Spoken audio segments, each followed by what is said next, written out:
بسم اللہ الرحمن الرحیم۔ السلام علیکم۔ شوہر کو زہر کھلانے والی بیوی کا انجام۔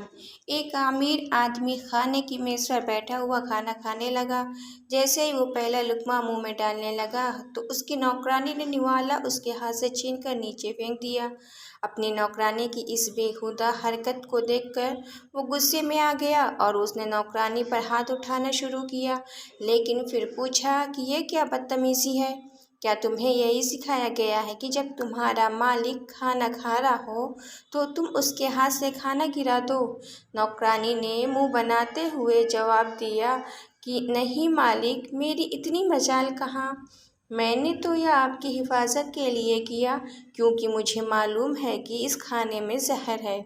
یہ بات سنتے ہی اس آدمی کی بیوی بھی وہاں پہنچی اور اس نے بھی نوکرانی کے منہ پر ایک تھپڑ مارا اور بولی کہ تمہاری اتنی ہمت کیسے ہوئی یہ سب کچھ کرنے کی؟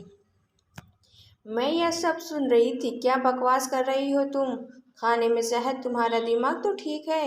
نوکرانی اپنے مالک کی طرف متوجہ ہوئی اور بولی کہ مالک، آپ میرا یقین کریں، اس کھانے میں زہر ہے۔ مالک نے کہا کہ ٹھیک ہے، میں یہ مان لیتا ہوں کہ کھانے میں زہر ہے، مگر یہ بتاؤ کہ کھانے میں زہر ملایا کس نے؟ نوکرانی تھوڑی دیر خاموش کھڑی رہی اور پھر ہچکچاتے ہوئے اس نوکرانی نے اس کی بیوی کی طرف اشارہ کیا اور بولی کہ آپ کی بیوی نے ہی اس کھانے میں زہر ملایا ہے۔ اس نے حیران ہوتے ہوئے اپنی بیوی کی طرف دیکھا تو وہ بولی کہ نوکرانی جھوٹ بول رہی ہے، تم اس کی بات پر یقین مت کرو۔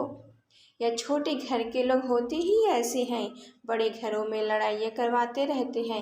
شوہر نے نوکرانی کو پھر ایک تھپڑ مارا اور بولا کہ میں سب کچھ برداشت کر سکتا ہوں مگر اپنی بیوی کے خلاف ایک لفظ بھی نہیں سنوں گا۔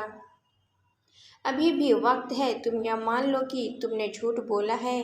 نوکرانی نے جب پھر وہی بات دہرائی کہ سچ بول رہی ہے تو بیوی نے اپنے شوہر سے کہنے لگی کہ میں نے آپ کو ایک بات بتانی تھی کہ یہ ہماری نوکرانی چور ہے، میں نے اسے چوری کرتے ہوئے دیکھا ہے۔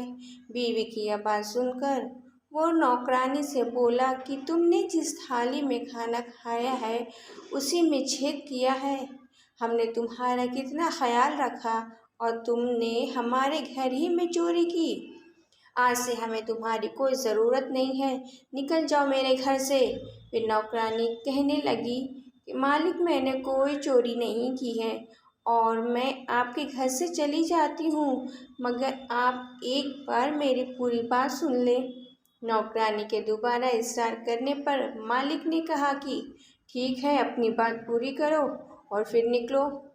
تب نوکرانی نے اسے بتایا کہ جب وہ گھر کی صاف صفائی کر رہی تھی تب اس کی بیوی فون پر کسی سے بات کر رہی تھی کہ وہ آپ کے کھانے میں زہر ملا کر آپ کو مار دے گی تاکہ آپ کی جائیداد پر قبضہ کرنے کے ساتھ ساتھ اس کا اپنے عاشق سے شادی کرنے کا راستہ بھی آسان ہو جائے۔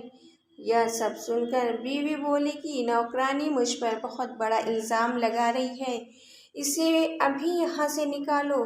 شوہر اپنی بیوی سے کہنے لگا کہ اس کی بات کو غلط ثابت کرنے کے لیے تم اس کھانے میں سے ایک نوالا خود کھا لو۔ یہ سنتے ہی اس کے ہوش اڑ گئے کیونکہ اس نے خود اس کھانے میں زہر ملایا تھا اور اب وہ بھلا یہ زہر آلودہ کھانا کھا کر کیوں اپنی موت کو گلے لگائے گی۔ بیوی نے جب اس کھانے میں سے لقمہ لینے سے انکار کر دیا تو اس کی حقیقت ہو چکی تھی۔ شوہر نے اسے فوراً طلاق دے کر اپنے گھر سے نکال دیا اور اپنی نوکرانی سے معافی مانگی کہ اس نے اس پر ہاتھ اٹھایا اور ساتھ ہی اس کا شکریہ بھی ادا کر دیا اور کہا کہ آج اس کی وجہ سے وہ زندہ سلامت ہے۔